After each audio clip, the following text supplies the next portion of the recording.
So think about this. If your roommate is mad at you, they usually just, leave a passive-aggressive Post-it note on the fridge. Right, classic. Yeah, exactly. It's annoying, but it's clear. You know exactly what the problem is. But if your cat, shatters your absolute favorite coffee mug on the kitchen floor, or just stares right through you when you call their name, you're somehow supposed to read that as a sign of deep affection. I know, it sounds crazy. It is, it's basically the ultimate behavioral paradox of living with a feline. Because it just feel like they're being jerks. Well, yeah, as humans, we want communication to be direct. We want it readable. But cats operate on an entirely different wavelength. So what we perceive as a direct insult or just, really bad behavior is very often a profoundly complex emotional signal. Which brings us to the mission for today's deep dive. We are unpacking this fascinating video by the YouTube channel Kayama Cat. Such a great breakdown, by the way. It really is. Yeah. It essentially decodes this hidden feline language. So we're looking at 7 seemingly negative, highly frustrating cat behaviors that actually translate to, I am deeply bonded to you, and I just don't know how else to express it. And to really wrap our heads around this, we have to look at feline psychology through the lens of vulnerability. Right. Because cats, they are predatory animals, sure, but they are also small enough to be prey. So because of that, they are biological masters of masking their true emotional state. Because showing emotion is dangerous for them. Exactly. Any sign of big emotion is a risk in the wild. So when a cat finally drops that mask and acts out, they are placing themselves in a state of deep emotional vulnerability. I mean, they're trying to communicate, but they're using a language that our human brains are hardwired to misinterpret. I love that idea, reframing these daily frustrations as vulnerabilities.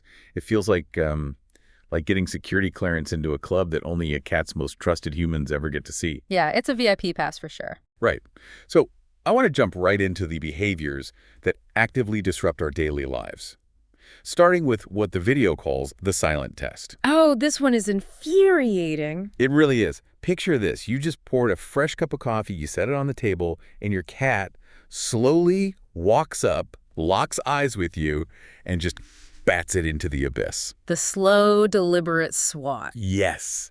It feels incredibly calculated and actively malicious. It feels like pure mockery. I mean, we've all been there. But if we break down the biology and the instinct driving that action, there is actually no malice involved at all. Wait, none? None. In the wild, cats use their paws, which, by the way, are packed with highly sensitive nerve endings. They use them to test their environment. So they'll bat at a leaf or a mouse to see how it reacts. It's just a way of gathering physical data. Okay, sure. But when they do this to my coffee cup while staring me down, they aren't testing physics. No, they aren't testing physics. They are testing you. Wait, so they aren't trying to see gravity work. They're trying to see my emotional response work. Exactly. They have adapted that wild hunting instinct into emotional curiosity. They are deliberately creating a disruption to engineer a shared experience with you. Oh, wow. Yeah, they're essentially asking, am I still important enough to pull your focus away from whatever you are doing right now? It's a probe. They want to see if you will acknowledge their presence in that exact moment. That drastically shifts the perspective. Yeah. They aren't breaking the rules just to break the rules. They're asking a question. Yeah. But how are we supposed to respond to that? Because if I just smile and let them break my mugs, my house is going to be a disaster zone. Right, which is why our reaction dictates everything that happens next. The video actually recommends a very specific, somewhat counterintuitive response here. Okay, what is it? So when they swipe that pen or cup off the desk, your first human instinct is to yell or jump up. Don't. You need to calmly look at them, say the words, I see you, and give them a slow blink. Okay, most cat owners know that a slow blink is feline for I trust you, or, I love you. But using it as a response to bad behavior, doesn't that just reward them for making a mess? That's the thing. It's not a reward. It's an emotional de-escalation. Oh, interesting. Yeah, by giving them that slow blink, you are communicating, I acknowledge your attempt to connect, and our bond is secure, even without all this drama. You're validating their underlying anxiety without validating the destruction itself. Wow. And honestly, often that quiet reassurance is literally the only thing they were actually looking for. Let's carry that idea of a disruption a step further then. Because if knocking over a cup is a way to grab our attention temporarily, what about when they escalate to blocking our physical bodies? Like tripping you in the hall. Exactly. You're rushing down the hallway, Yeah, and they step right in front of your feet. Or you try to walk out the door, and they sprawl completely across the threshold. So this behavior is deeply rooted in how felines manage their social structures. We see it as simple obstruction, right? Like, oh, they're just getting in the way. But a cat will almost never block the path of a stranger or someone they feel indifferent toward. Never. They only attempt to influence the movement of individuals they view as absolutely vital to their survival. That's a huge distinction. So they are specifically targeting the people they care about most. They are. In wild feline colonies, controlling the pace of the group is how they maintain cohesion and safety. So when your cat steps in front of you as you're grabbing your coat, they aren't trying to imprison you. Right. They are experiencing what we might call emotional gravity. You are their anchor point. So when you start moving too fast or preparing to leave, it throws off their entire sense of stability. Oh, man.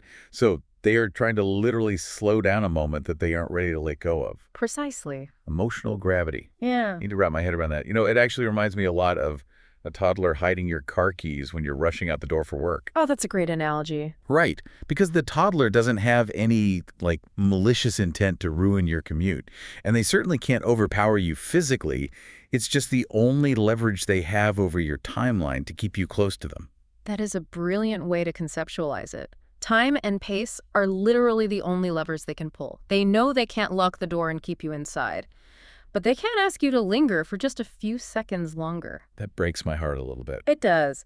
And the fix for this is incredibly grounding. The source suggests that the next time you are rushing and they trip you up in the hallway, don't just step over them with an exasperated sigh. Which is so hard when you're running late. I know, but pause. Lower your body down to their eye level, offer that slow blink we talked about, and place a hand gently near their side. And just wait a beat. So you're basically just matching their pace for a single moment. Exactly. You are matching their pace and you are honoring their need for group cohesion before you inevitably have to break it. It tells them that the connection is still intact even as you leave.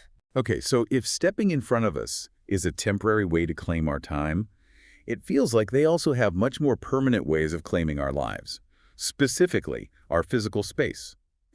Let's talk about the dreaded scratched furniture. Oh boy. The ultimate property damage. Right. You buy those beautiful, expensive sisal scratching posts, you put them in the corner, and the cat ignores them completely to go absolutely to town on your favorite living room chair. Or the door frame.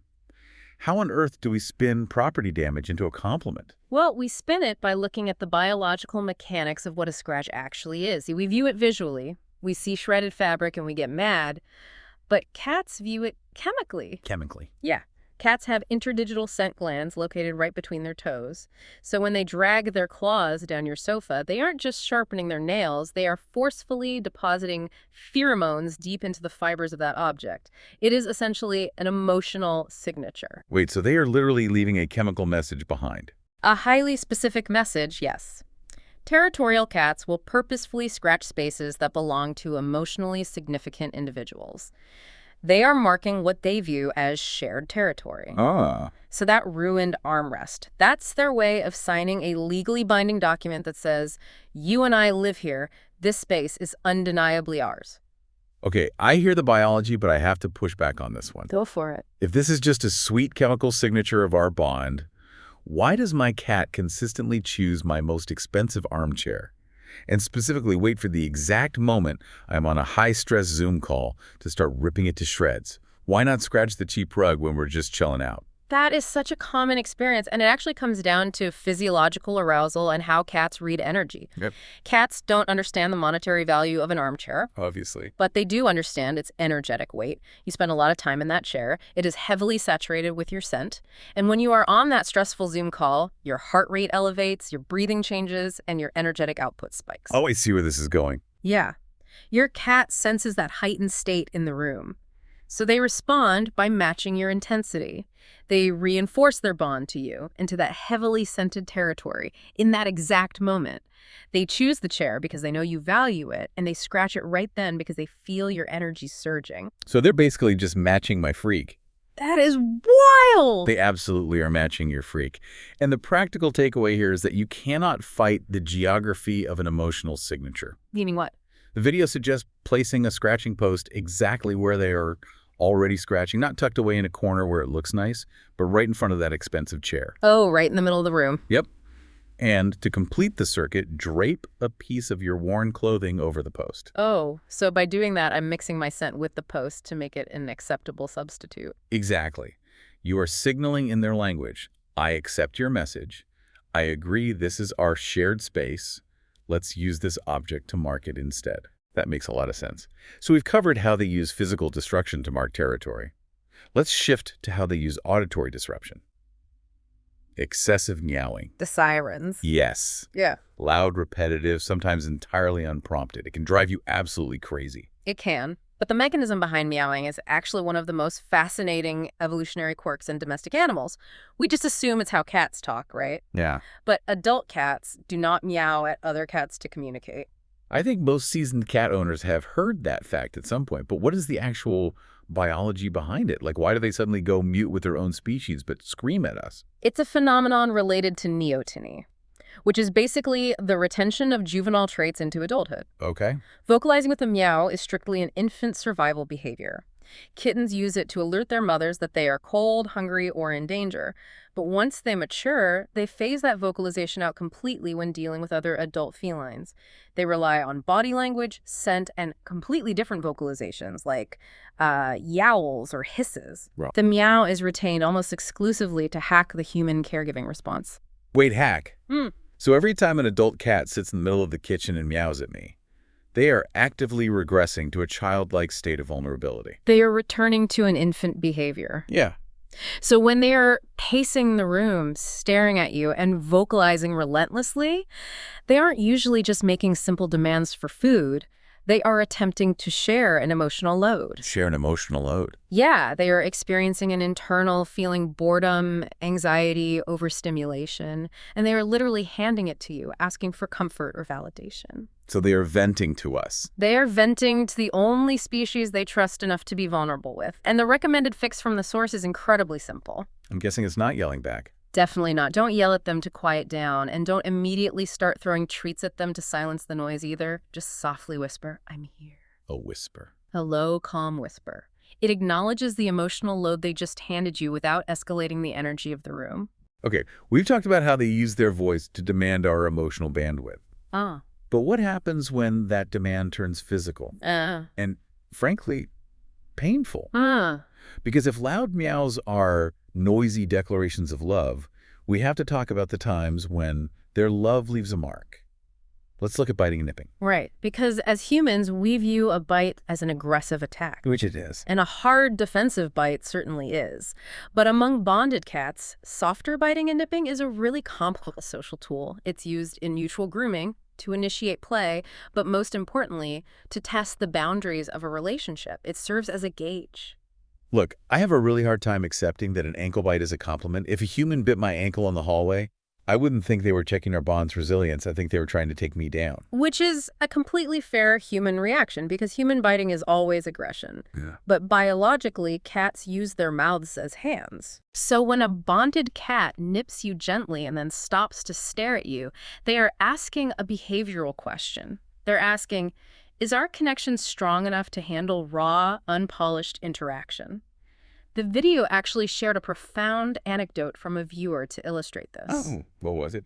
Their cat had developed a habit of biting their ankle every single evening, and the owner was convinced the cat had become territorial and aggressive. Because it feels predatory, right? Yeah. Especially targeting the ankle. Exactly.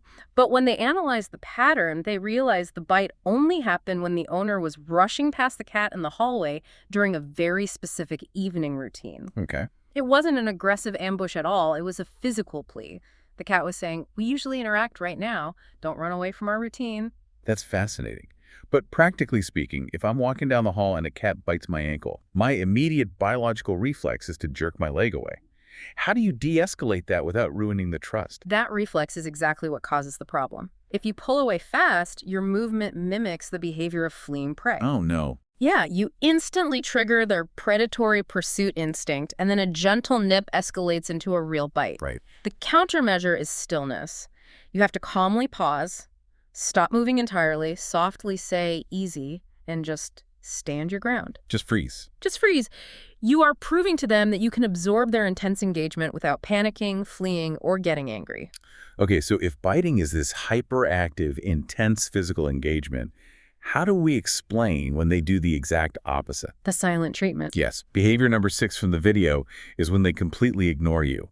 You call their name, they don't even twitch an ear, and they physically turn their back to you. It feels like the ultimate coldest rejection. It completely bruises our egos. Yeah. We project human social norms onto them and assume they are giving us the cold shoulder. But again, we have to return to the psychology of a prey animal. Right, the vulnerability. Yes. For a creature that is hardwired to constantly scan the horizon for threats, ignoring something in its environment is a massive behavioral luxury. But how can I tell the difference between my cat feeling so safe that they can ignore me and my cat just legitimately disliking my presence? You look at the muscle tension. If a cat is in a room full of strangers, they might seem to be ignoring everyone, but their ears are swiveling like radar dishes, their tail is tucked, and their muscles are completely coiled. They are hypervigilant. Okay. But if your cat turns its back on you, leaves its ears relaxed, and falls asleep, that is the complete opposite of distrust. They only turn their back and power down their senses if they feel entirely protected. They know that you are standing watch, you are their safe zone, so they don't have to perform or remain on high alert. Okay, that makes perfect sense. Mm-hmm. You know, it's exactly like the comfortable silence you share with a spouse or a best friend on a really long road trip. Oh, expand on that. Well, if you're stuck in a car for 3 hours with an acquaintance from work, silence is agonizing. Oh, the worst. You feel this intense pressure to perform, to ask questions, to prove you're engaged in the conversation. But with your best friend, you can drive for hours without saying a single word, just watching the trees go by. The absence of interaction isn't a rejection of the friend. The silence is the ultimate proof that the relationship is completely secure. That is a perfect translation of feline body language. They are sharing a comfortable, vulnerable silence with you. They are at peace. Which brings us to the climax of this entire behavioral code, because that profound baseline of comfort, that deep security they feel when we are around, is exactly what makes our absence so difficult for them. Right. Which perfectly explains the 7th and arguably most misunderstood behavior, the absolute chaos of your return. The anxiety of reunion. You walk through the front door after 9 hours at the office, and the house is upside down. The cat is zooming across the furniture, shredding paper towels, acting incredibly clingy or just aggressively hyperactive, and the immediate human assumption is, look at this mess. They're throwing a tantrum to punish me for leaving them alone. It is so easy to assume it's calculated revenge. But it goes much deeper than just feeling lonely or angry. We have to look at what is actually happening inside their autonomic nervous system. Okay. Cats thrive on predictable routines. When you leave, even if they know you usually come back, their bodies experience a slow, steady accumulation of physiological stress. So they're physically winding up like a spring while we're gone. Yes. Cortisol, the stress hormone, slowly builds up in their system throughout the day as they manage the territory alone. Their nervous system is holding all this tension. So the moment you finally turn the key in the lock and walk back through the door, their brain signals that the territory is safe again. Okay. And that realization triggers a massive, sudden release of adrenaline. Wait, so the shredded paper towels aren't a punishment. They are the fallout of an adrenaline dump. Exactly. It is a physiological discharge, an emotional reset. The video uses an incredibly powerful analogy to explain this. Yeah. Imagine you are holding your breath underwater. The moment you finally break the surface of the water, you don't just take a polite, calm, measured sip of air. No, you gasp. You heave. Your lungs demand oxygen violently. That desperate gasping for air is the exact energy your cat is experiencing when you walk in the door. It is an uncontrollable, instinctive release of pressure. And the harsh truth is, the more deeply they missed you, the more chaotic that release might look. I want to challenge everyone listening to fundamentally flip your mindset the next time this happens. When you walk into your home exhausted and your cat is creating an absolute storm of zooming and destruction, do not react with exhaustion. Do not reach for discipline. Recognize that this chaotic storm is the absolute closest your cat can get to saying, I need you more than I know how to show. Which is why your reaction needs to be grounding. The source explicitly advises offering calm proximity. Stay completely still, don't yell, and don't push them away if they become clingy. Just let them physically orient to your presence in the room. Provide reassurance, not correction. So just be the anchor. Yes. Your physical stillness tells their surging nervous system, you're back. The pressure is off, and we are safe again. To bring all of this together, the overarching revelation from this deep dive is simply this. Your cat isn't acting out. They're acting vulnerable. Whether it's a deeply scored door frame, a sudden bite to the ankle, or batting your favorite cup onto the floor to see what you do, they are desperately trying to anchor themselves to you. They use their physical environment, their chemistry, and your shared routines to declare that you are their person. It really requires us to set aside our human ego and learn to read a completely different emotional language. It does. So here is your call to action. The next time one of these frustrating behaviors happens, and it will, don't get angry. Yeah. Be curious. Apply the I see you slow blink. Offer the simple, low whisper of I'm here. Meet their biological vulnerability with your own emotional reassurance. But this entire discussion raises a somewhat chilling question, and it's something the source material touches on right at the very end. Yeah. If loud, destructive, chaotic, and annoying behaviors are actually signs of a strong bond and a healthy attempt to connect, what does true emotional distress look like? That is a terrifying thought. Yeah. Because if the loud mess is actually love, what is the bad stuff? The video drops a massive hint about this, preparing the audience for their next topic. They state that there are 7 calm, completely silent warning signs that will appear 48 hours before a cat emotionally shifts or shuts down. Wow. Signs that they are silently begging for protection. When a cat engages in these silent behaviors, it is no longer about love or bonding. It is a sign of deep internal emotional struggling. So we get so distracted by our pets' loud, messy declarations of love, Yeah. the knocked over cups, the shredded armrests, the chaotic reunions, that we might be entirely missing their quiet whispers for help. We might be looking right past the actual crisis. We all want our relationships to be clean and easy to read, but a cat's love is murky.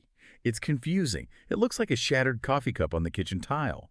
But once you understand the biology and the vulnerability behind it, you realize those broken pieces are actually a masterpiece.